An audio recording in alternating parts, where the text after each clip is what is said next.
Hello guys, welcome to my 9 mini blog. আমি এসেছি আমার এক মামাতো ভাইয়ের বিয়েতে, আর এটা হচ্ছে মামাতো ভাইয়ের বিয়ের আগের দিন।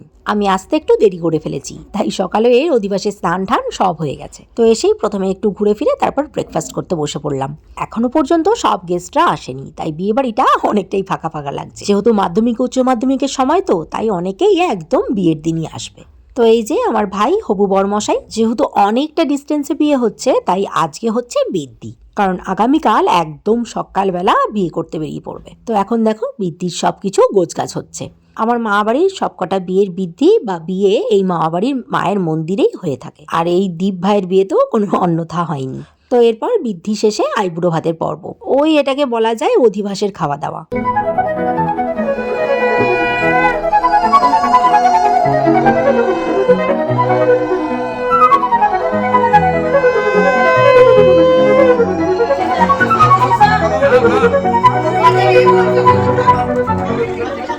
তো এরপর আমরা বসে পড়লাম লাঞ্চ করতে। আর লাঞ্চের মেনুতে আজকে আছে ঝুরি আলু ভাজা, ডাল, ইলিশ মাছের মুড়া দিয়ে ছেঁচড়া, আলু দিয়ে পাতলা করে কাতলা মাছের ঝোল, চাটনি আর পাঁপড়। তো ব্যাস, খাওয়া দাওয়া করে চলে গেলাম আবার রেস্ট নিতে, কারণ রাতে আবার ব্যাচেলার পার্টি আছে। যদিও বা আমি ব্যাচেলার না, কিন্তু শিং ভেঙে বাছুরের দলে আমাকে ঢুকতেই হবে।